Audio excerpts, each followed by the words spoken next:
days at the stick. From who's got it better than us to brick by brick.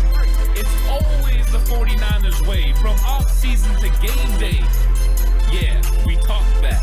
It's the 49ers Cutback.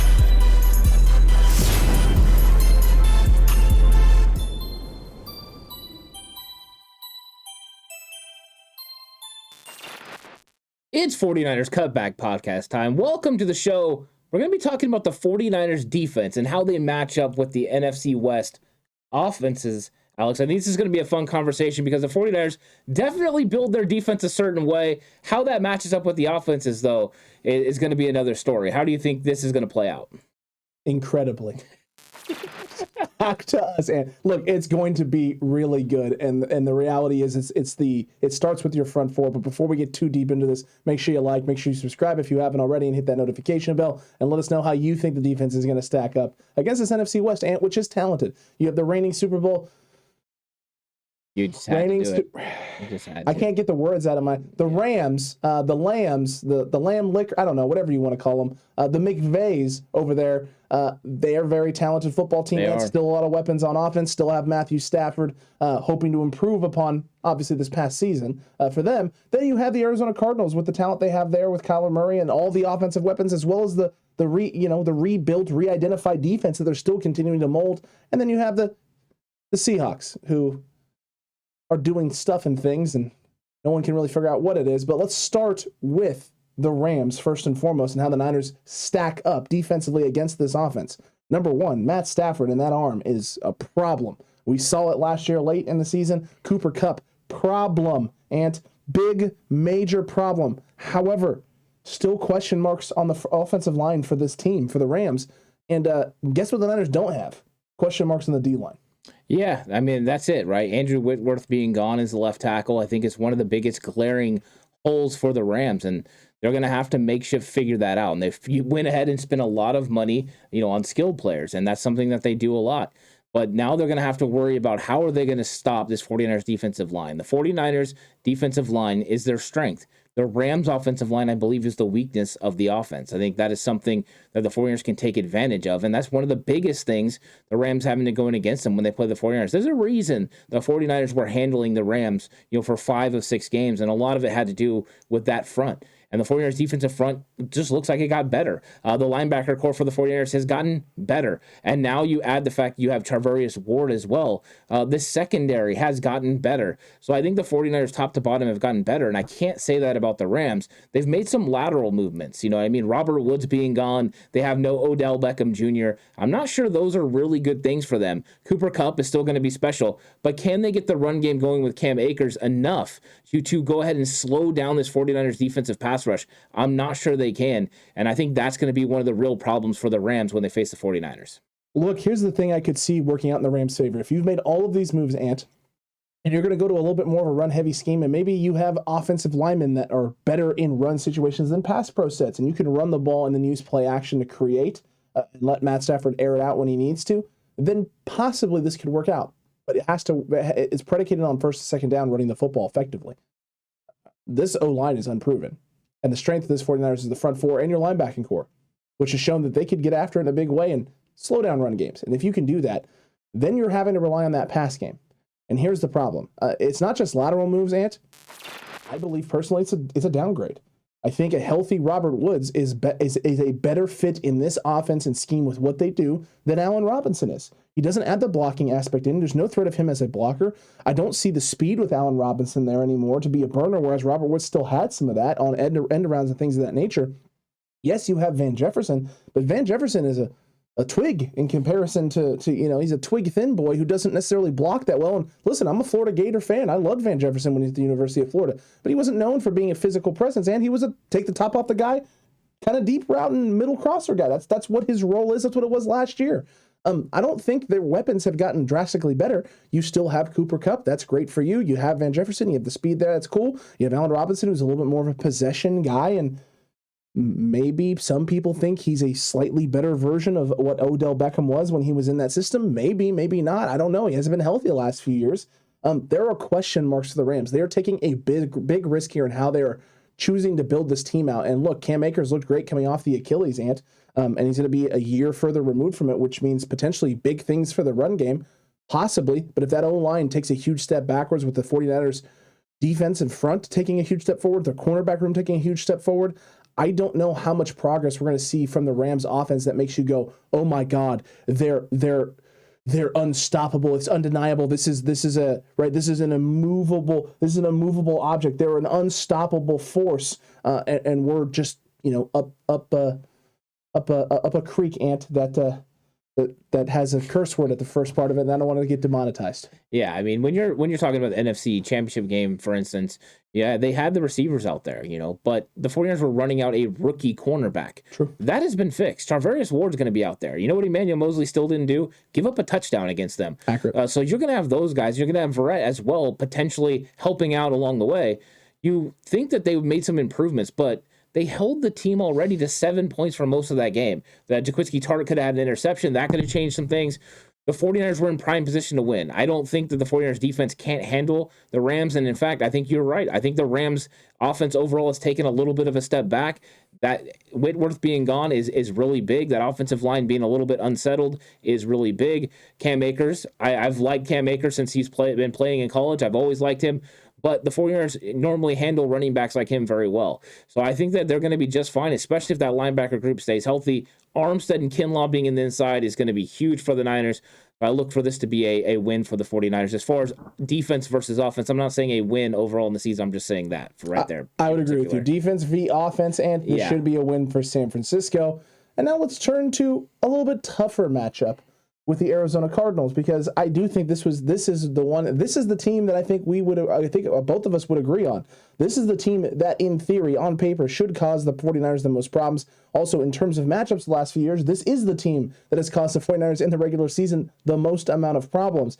Kyler Murray, the short jokes aside, Ant, short jokes aside, is extremely mobile and very good at getting the ball to his wide receivers when they're open in space. Now, the thing that the 49ers have going for him is Cliff Kingsbury's scheme, which tends to be a little mirrored and predictable at times in terms of route combinations and things of that nature. The problem is they have top-end talent running those route combinations and schemes and attacking the secondary. They have talented wide receivers aplenty, and they continue to try and add talent in the backfield. They have done things to shore up the O-line so that Kyler Murray has protection. They have really gone about addressing their offense in a very balanced approach. I don't think they've gone over the top one way or the other. They've paid for free agents on the O-line. They've gone out and traded for tight ends and brought in Ertz, and now you have Ertz and you're going to have Max Williams back in the fold on top of all the other talent on the outside and the running back core. I mean, there is no excuses for this Arizona Cardinals offense anymore. Yeah, the Arizona offense is one of those ones that's really difficult to match up with, and they just keep bringing these guys back. And anytime you have a player at the level of DeAndre Hopkins, you have to pay him a lot of attention. But one of the ways the 49ers are going around that is to not have to give as much safety help, which they've had to do, primarily every single year since D-Hop got there. Mm-hmm. Now they're going to be able to put Tarvarius Ward on him sometimes. They're going to be able to say, all right, just go get it done for us, kid. That's why we signed you to the big money. And I think those situations are when the 49ers have to take advantage of it. Now, they are going to have to slow up the run game, because when Arizona gets the run game going, that makes it very difficult to stop Kyler Murray. The other thing it's about with Kyler Murray is not so much the pressure on the outside, but the pressure right up the middle. Mm. The good news for the 49ers, they have big Javon Kinlaw, and they have Eric Armstead that are going to be able to collapse this pocket on top of Kyler Murray. Kyler Murray gets sacked for the most yards lost of any player in the NFL. When he gets sacked, he goes backwards a long way. You're one sack away from ending a drive. So you got to put pressure in that situation. What is the 49ers' strength? Defensive line. What is the Arizona Cardinals' weakness? Kyler Murray taking sacks. I think that's a good net positive for the 49ers. It is, and it also means that any single drive, right, like you just said, any single snap, any single possession could be the end of the possession on said drive, because it's just going to take one. He does. It's it's almost 10 yards per sack, I think, is what it is. It's a crazy, it's pretty ridiculous number. It actually drives Arizona Cardinals fans insane. I know this because I went on the playoff game, Ant, with the He's on Fire podcast, and they were losing their minds over the amount of sacks and how many yards he was losing per sack. It's a little crazy, but that's what happens when you're a shorter quarterback, Ant. And now back to short jokes. When you're that short, you do have to get back a long way in order to give yourself enough room to see over the top of the defense. And we have seen Kyler miss guys over the middle of the field because of the pressure up the middle. Yeah, I mean, his skill set is fantastic. The way he's able to get outside the pocket is impressive. I think for the 49ers, it's all about keeping him in the pocket and then just collapsing it on top of him. If you do that, there's not avenues for him to be able to see. He's looking for windows to be able to get rid of the ball, but the height thing is a real problem. And it's not really a joke as much as it is serious. You got to be able to make plays, and his plays are outside the pocket. The mirrored concept makes it easier for defenses to figure out what you're going to do. And what could play huge dividends for the 49ers is having 4 good outside corners. If Jason Verrett is healthy, you put him in the mix with Ambry Thomas. When you go to situations where you're in dime, you could throw in the extra corners out there with Jimmy Ward and put together a nice, cover group to take care of these wide receivers, because they have speed on speed on speed. So the Niners are definitely going to have to go ahead and take these guys away. It's going to be difficult. It's never going to be easy. But the 49ers defense did pretty good against them last year, and I think they'll be a little bit stronger with this defensive rotation this year. I agree with you. And look, I do expect the Niners to make some adjustments. We saw a lot of third downs last year matching up man. When you play a team like this, and I won't be surprised if they show heavy man and heavy blitz and then don't show a zone look off of this to try and bait Kyler Murray into taking a chance, because what we will know is that Kyler does take chances. He will just throw some stuff up there sometimes if he thinks he's got the one-on-one matchup and give his best players a chance. So capitalize on that. D'Amico Ryans, capitalize on Cliff Kingsbury and his very vanilla mirrored concept schemes where he's got double verticals on the outside or double verticals up the seams and with some other route coming across the middle on one side and a stop route on the other. I mean, it's very, very not diversified in terms of the scheme of attack. So take that to advantage. Get them down early, get them into long situations, show pressure, and then occasionally, pull that pressure off and make them make a mistake. Yeah, that's the whole thing. Make a play and then play the sticks, and make them punt. I think that's the key to the 49ers defense against the Cardinals. You're one mistake away. You're one big stop away, and in this case, one sack away from going ahead and getting off the field, because after that, you can just play the sticks, make that tackle. And the 49ers have really good tacklers now all along the defense. That secondary is vastly improved with Charvarius Ward, Talanoa Hufanga, great tackler as well. And we already know how good the linebackers are, especially Dre Greenlaw. That's right, and I'm looking forward to get Dre Greenlaw out there for both matchups and better cover guys just across the board for the 49ers. And now we turn our attention to those Seattle Seahawks, who don't really know what they're doing at quarterback. They really want to run the football, but who knows if they're going to be able to, because the O-line still isn't necessarily exactly what it's supposed to be. They got questions aplenty. Where they don't have questions right now, though, is the wide receiver room. They still have Tyler Lockett. You still have DK Metcalf, and you have Dwayne Eskridge, who you drafted last year with your first pick, even though you had other holes to fill if you were the Seattle Seahawks. So they still have a very talented wide receiver core and a wide receiver room. The question just is, do you have the quarterback that can get it done? Do you have the running game? Even though you want to run the football, you have Carson. You drafted a running back this year as well, and Kenneth Walker. So you have 2 talented guys in the backfield. Can the O-line get it done against especially a team like the 49ers, whose strength is that front four? Yeah, once again, this is another one of those mismatches. The 49ers defensive line against the Seahawks offensive line. And early in games, all the way back to 2019, the 49ers have dominated in the way that they've managed, handling Russell Wilson first, the way they're able to confuse him and kind of get after him. And now you're going to have Drew Lock, potentially Drew Lock or Geno Atkins. I mean, neither one makes you wake up scared in the morning. If I'm Nick Bosa, I'm standing there just looking at him, double hand waving, saying, here I come to get your behind.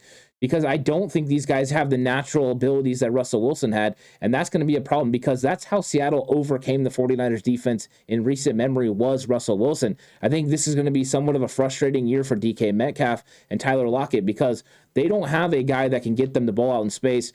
We saw the way the 49ers started to take away DK Metcalf as the time went on and they dealt with him. They figured out how to cover him. I think that they're going to be able to go ahead and negate him a little bit. Tyler Lockett's still going to get his. He's a good player. But the matchup of the 49ers defensive line versus the Seattle Seahawks offensive line is going to be pivotal, and they really need to stop the run, because I do think Pete Carroll's going to try to get back to the basics of running the football. And if they're able to go in there and wham the 49ers and get 4-5 yards of carry, they'll stick to it. And that's the case in which the 49ers would be in trouble. If the 49ers are able to negate that, stop that run, it's going to be very hard for Seattle to score points on this Niners defense. Agreed, especially given the fact that the strength is the front four. You have an incredible linebacking core, and we have seen these 49ers safeties, both Jimmy Ward and Hufanga. Hufanga less successful than Tart, per se, but Hufanga and Jimmy Ward coming down into the box in certain situations and giving it a run. This is the nice thing against a team like this that may be going back to a run-first mentality, You have the DK Metcalf stopper already in Emmanuel Mosley. He's had a lot of success against DK Metcalf. You add Charvarius Ward on top of that as well, and maybe you don't need as much safety help as in years past, specifically because you don't have the quarterback in Russell Wilson anymore back there, who just makes stupid things happen when stupid things have no business happening. In fact, I would say the Niners would be more aggressive against a team like this year than maybe even last year, because you know you don't have that bail-out magician in Russell Wilson back there who's just going to throw something up, and it's going to happen to be in the perfect spot at the perfect moment in time and space, specifically because it's the 49ers, and he hates us. Yeah, I think you're right. I think you could be more aggressive. And the 49ers have done a very good job of disguising what they've been trying to do against Seattle. And I think they'll do the same thing, except this time they're not going to have a guy out back there that can figure it out. Drew Lock, if he's the quarterback, he's going to be out there and he's just going to let it fly. There's going to be opportunities to create turnovers. Hey, and guess what? We have a guy that's good at that, Talanoa Hufanga, who can get out there and make something happen. Accurate. Charvarius Ward, another guy that's going to add and be able to make plays.